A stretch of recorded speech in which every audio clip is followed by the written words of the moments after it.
ተመልካቾቻችን በዛሬው የኢትዮ ቢዝነስ ቆይታችን ወደምንመለከተው የሁነት ጉዳያችን እንለፍ። ኢትዮ ቴሌኮም አካታች የዲጂታል ትራንስፎርሜሽንን ለማፋጠንና ተጠቃሚነትን ማሳደግ የሚያስችሉ በክላውድ ላይ የተመሰረቱ ዘኔክሰስ ስማርት ዲቫይስ እና የክላውድ ወርክ ስፔስ መፍትሄዎችን ማቅረቡን አስታውቋል። ኩባንያው አጠቃላይ የደንበኞቹ ቁጥርም ከ85 ሚሊዮን በላይ መሻገሩ ተገልጿል። ባልደረባችን አጥናፉ አበራ ሁነቱን ተከታትሎ የሚከተለውን ዘገባ አሰናድቷል። እሱን እንከታተለው።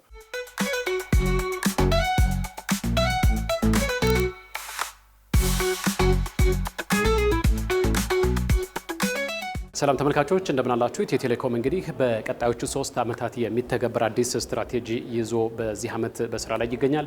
ይህ ስትራቴጂ እንግዲህ የተለያዩ አገልግሎቶችን እንደሚተገብር ነው የሚታወቀው። ከነዚህ መካከል በዛሬው ዕለት ኢትዮ ቴሌኮም ይፋ ያደረገው ዘኔክሰስ የተሰኘ ልዩ ልዩ አገልግሎቶችን በስሩ ያካተተ አገልግሎትና እንደዚሁም ደግሞ መሳሪያዎችንም የያዘ ነው።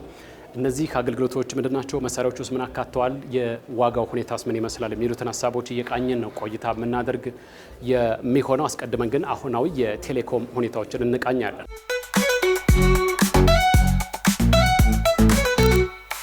አዳዲስ ቴክኖሎጂን ተጠቅሞ ራሱን በማዘመን ራሱን ቀልጣፋ እንደዚሁም ተደራሽ በማድረግ ሌሎችንም ኢምፓወር እያደረገ የሚገኝ ነው። ኢትዮ ቴሌኮም ሪፎርም ስንጀምር የፎርጂ አገልግሎታችን እንደምታስታውሱት አዲስ አበባ ላይ ብቻ የተወሰነ የነበረበት፣ ዛሬ ግን ከ800 በላይ ከተሞቻችን የፎርጂ አገልግሎት ተጠቃሚ ሆኑበት ወይም ከ70% በላይ ፖፑሌሽን ከቨሬጅ ያለበት ነው። ይሄ ትርጉም ያለው ሁላችሁም የዳሰሳችሁት የነካችሁት የተጠቀማችሁበት ለውጥ ነው ብለን እንወስዳለን። የክፍያ ስርዓቱም እንዲዘምን እንዲቀል ያደረገ ወጪውም እንደዚሁ እንዲቆጠብ ያደረገ ነው ማለት ነው። 5.8 ትሪሊዮን ገንዘብ ቴሌብር አሁን ትራንዛክት እያደረገ ነው። በቅርብ ጊዜ ያወጣ ነው ዘመን ገበያችን እንደዚሁ ኢትዮጵያ ዲጂታሊ ትሬድ እንድታደርግ ማለት ነው። በየትኛውም የኢትዮጵያ ኮርነር ላሉ ነጋዴዎች እንደዚሁም ግብይቱን የሚፈጽሙ በኢኮሲስተሙ ላይ ያሉ ተጠቃሚዎች ሁሉ የዚህ ሲስተም ተጠቃሚ እንዲሆኑ አድርገናል ማለት ነው። እንደዚህ ነገሮች ሁሉ ለኛ ለናንተ ለሁሉም በኢኮሲስተሙ ላለ እንደ ሀገር ተስፋ ሰጪ አበረታች ጉዞ ነው ማለት ነው። በዚህ አቅም ላይ ቆመን ነው ዛሬም ደግሞ አዲስ ነገር እንሆ ልንላችሁ የመጣ ነው ማለት ነው። በኔክስት ሆራይዘን ከያዝናቸው ዋና ግቦቻችን መካከል በ2028 ጁን ላይ የደንበኞቻችን ቁጥር 100 ሚሊዮን እንዲደርስ አቅደናል። በዚህ እቅድ ውስጥ እንዳያችሁት የሞባይል ብሮድባንድ ተጠቃሚዎቻችንን ወደ 67 ሚሊዮን እንደዚህም የብሮድባንድ ተጠቃሚዎቻችን ወደ 1.5 ሚሊዮን እንግዲህ በድምሩ እንደምታዩት ወደ 69 ሚሊዮን ገደማ የሞባይል እና የብሮድባንድ ኢንተርኔት ተጠቃሚዎችን ለማድረስ አስበናል ማለት ነው። ከ100 ሚሊዮኑ የፎርጂ ከቨሬጃችን በፖፑሌሽን ከቨሬጅ ደግሞ 99% እንዲደርስ አቅደናል ማለት ነው። 99% እንዲደርስ ያሰብነው የፎርጂ ከቨሬጅ ለመጠቀም ምን ይጠይቃል? ዲቫይስ ያስፈልጋል ማለት ነው። ስለዚህ በዚህም በበጀት ዓመቱ ብቻ የደንበኞቻችንን የኢንተርኔት እና ሌሎችንም ተጠቃሚነት ለማስፋት ከ3.5 ሚሊዮን በላይ ዲቫይሶችን በተለያየ የቢዝነስ ሞዴል ለማቅረብ አስበናል ማለት ነው። ዲቫይስን አፎርደብል ወይም በተመጣጣኝ ዋጋ ወደ ገበያ ማቅረብና ከጫፍ እስከ ጫፍ ያለው በተለያየ የኑሮ ደረጃ ላይ ያለ ማህበረሰብ እንዲጠቀም ለማድረግ በርካታ ተግዳሮቶች አሉ ማለት ነው። ከተግዳሮቶቹ መካከል ጥቂቶቹን ይፈታል ብለን ነው እንግዲህ ዛሬ አዲስ ነገር ይዘንላችሁ የመጣ ነው። ስያሜው ዘኔክሰስ ይባላል። ዘኔክሰስ ዛሬ በይፋ የምናስጀምረው እንግዲህ በርከት ያሉ እንደነ ሞባይል ቀፎች፣ ታብሌት እንደዚሁም ደግሞ ወርክ ስቴሽኖችን ያካተተ ነው ማለት ነው። እንኳን ደስ ያላችሁ፣ እንኳን ደስ ያላችሁ፣ እንኳን ደስ ያለን። ዘኔክሰስ የሚለው ስያሜ ለኢትዮጵያ ማርኬት ለሌሎችም ገበያ እንዲሆን ታስቦ ስያሜ የተሰጠው ነው ማለት ነው። እንደምታዩት የሞባይል ቀፎን ብቻ ሳይሆን ያካተተው ታብሌት አለው፣ ላፕቶፕ አለው፣ ወርክ ስቴሽን አለው፣ በርከት ያሉ ነገሮችን ታያላችሁ ማለት ነው።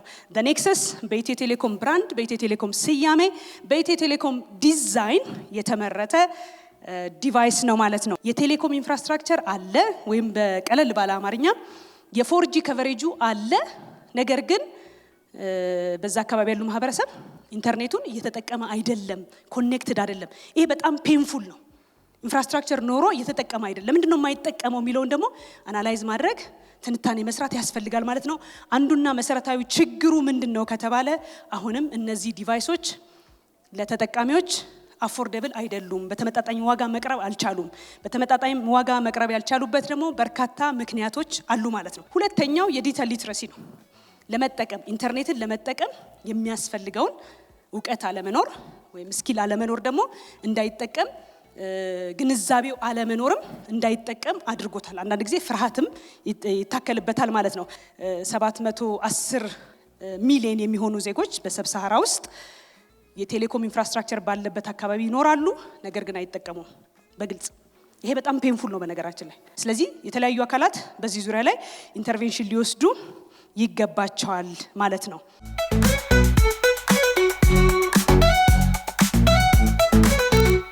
ኢትዮ ቴሌኮም አዲስ ያቀረባቸው መሳሪያዎችና አገልግሎቶች በዋጋስ ምን ያክል ተመጣጣኝ ናቸው? እንደዚሁም ደግሞ ምን አገልግሎቶችን አካተዋል የሚለው ደግሞ እንቃኛለን።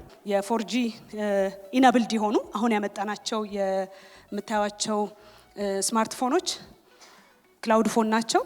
የ4Gን አገልግሎት መጠቀም እንድትችሉ ያደርጋቸዋል ማለት ነው። ሴኪዩርድ ናቸው። ክላውድ ላይ ያለውን የሴኪዩሪቲ ፋንክሽናሊቲ የምንላቸውን ሁሉ በሚገባ የሚገለገሉ ናቸው ማለት ነው። ዋና የምናቀርብላችሁን ፕሮዳክቶች ወይም ደግሞ ዲቫይሶች እነዚህ ሶስቱ የምታዩቸው ዲቫይሶች ኔክሰስ ስማርት ፊውቸር ፎን ናቸው። ስማርት የሚያሰኘው ተች መሆኑ ብቻ ሳይሆን ክላውድን አክሰስ ያደርጋል። አፕሊኬሽኖችን መጠቀም ትችላላችሁ። ሶሻል ሚዲያን አክሰስ ማድረግ ይቻላል። በርካታ ሌሎች ነገሮችን መጠቀም ይቻላል። ኢንክሉዲንግ የቴሌብርን ሎድድ ሆኖ ነው ገና ሲገባ ሎድድ ሆኖ ነው የሚያገኘው፣ በቀጥታ ይጠቀማል ማለት ነው። ስለዚህ አስቡት እንግዲህ አንድ ገጠር ላይ ላለ ስማርትፎን ተጠቅሞ ለማያውቅ ስማርትፎን እንዴት መጠቀም እንዳለበት ትንሽ ጊዜ ሊወስድብን ለሚችል ይህንን ብንሰጠው ስማርት ፊውቸር ፎን ምን ይሆንልናል ማለት ነው። ሲያስፈልገው ኪቦርዶችን እየተጠቀመ ሲያስፈልገው ደግሞ እዚህ አፕሊኬሽኖችን እየተጠቀመ ኮኔክትድ ይሆናል ማለት ነው። ሌላው ትልቁ ነገር ስቶሬጅ አለው ማለት ነው።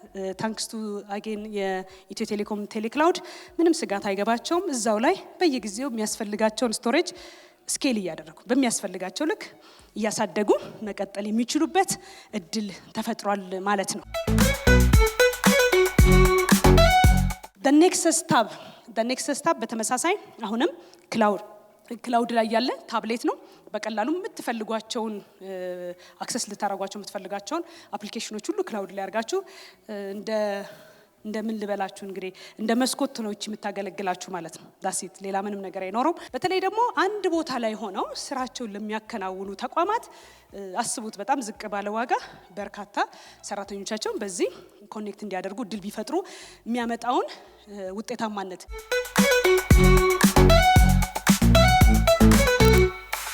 ላፕቶፕም ለዲጂታል ኢትዮጵያ ለዲጂታል ትራንስፎርሜሽን በጣም ወሳኝ ከሚያስፈልጉን ዲቫይሶች መካከል አንዱ ነው ማለት ነው።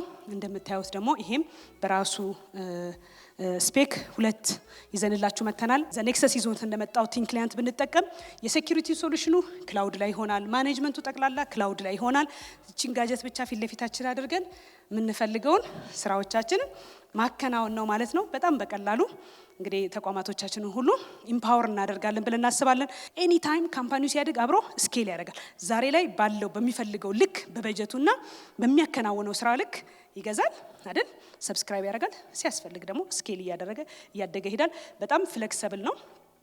በጣም ደግሞ በዝቅተኛ ዋጋ ወይም ደግሞ ከትራዲሽናሉ አንፃር በተሻለ ዋጋ የምናገኘው ነው የሚሆነው ማለት ነው። እነዚህን የመሳሰሉ ጠቀሜታዎች ይኖሩታል። በአጠቃላይ ኔክሰስ ብለን ይዘንላችሁ የመጣ ነው ፕሮዳክትም ሰርቪስም ነው። እንደምታዩት የሃርድዌር እንትንም አካልም አለው እንዳያችሁት አስፔክት አለው፣ እንደዚሁም ሰርቪስም አለው። ስለዚህ ኢኖቬቲቭ ነው ያልንበት ምክንያት ቀደም ብዬ እንደተገለጽኩት ሃርድዌርን እንደዚሁም ደግሞ ሶፍትዌርንና የክላውድ ኢንፍራስትራክቸር ከኮኔክቲቪቲ ጋር በማጣመር ኔክሰስ የተሰኘ ለኢትዮጵያም ለአፍሪካ ዲጂታል ትራንስፎርሜሽን የበኩሉን አስተዋጽኦ ያደርጋል፣ በርካቶችን ያካትታል፣ የዲጂታል ዲቫይዱን ያጠባል ብለን እናምናለን ማለት ነው። ሁላችሁም ኤክስፒሪየንስ እንድታረጉት ተቋማትም ግለሰቦችም እጋብዛለሁ።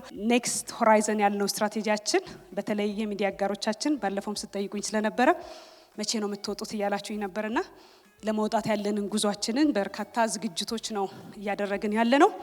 ኔክሰስም አሁን በኢትዮ ቴሌኮም ዲዛይን ተሰራው ራሱ ደግሞ እዚሁ ማኒፋክቸር ለማድረግ ዝግጅቶችን እያደረግን ነው። ያ ደግሞ ዛሬም ከተገለጸው በላይ ኮስቱ እንዲወርድ ትልቅ እድል ይፈጥራል።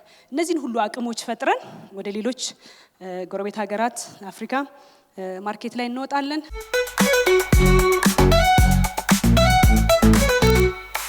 ለመሆኑ ኔክሰስ የተሰኘውን አሁን ኢትዮ ቴሌኮም ይዞት የቀረበውን መሳሪያና አገልግሎት ያካተተውን ዲጂታል መሳሪያ ለመተግበር ምን አይነት አስቻይ ሁኔታዎች ይገኛሉ? ኔክሰስን ተግባራዊ ለማድረግ ምን አስቻይ ሁኔታ አለ?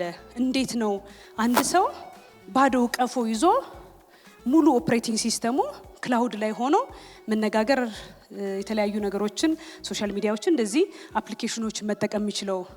ኢትዮጵያ ወይም ኢትዮ ቴሌኮም ምን አስቻይ ሁኔታ ይዛ ነው ይህንን ተግባራዊ ለማድረግ የተነሳ ነው ካልን ቀደም ብዬ እንደጠቀስኩት ከ800 በላይ ኢንተርፕራይዞች እየተጠቀሙበት ያለ የኢትዮ ቴሌኮም ቴሌክላውድ ኢንፍራስትራክቸራችን አለ። ሁለተኛው ኢንተርኔት ነው አንዱ። ምክንያቱም ምን ብለናል? ኢንተርኔት ተጠቃሚዎችን ለማሳደግ ስንል አለ ወይ የሚለው ጥያቄ ይመጣል። አዎ አለ። እንደምታዩት ነው እንግዲህ 4G 936 ከተሞች ላይ ደርሷል። 71 በመቶ ከቨሬጅ አግኝቷል፣ ፖፑሌሽን ከቨሬጅ። ነገር ግን የተጠቃሚዎቻችን ቁጥር ቅድም እንዳልኩት 47 ሚሊዮን ናቸው ማለት ነው።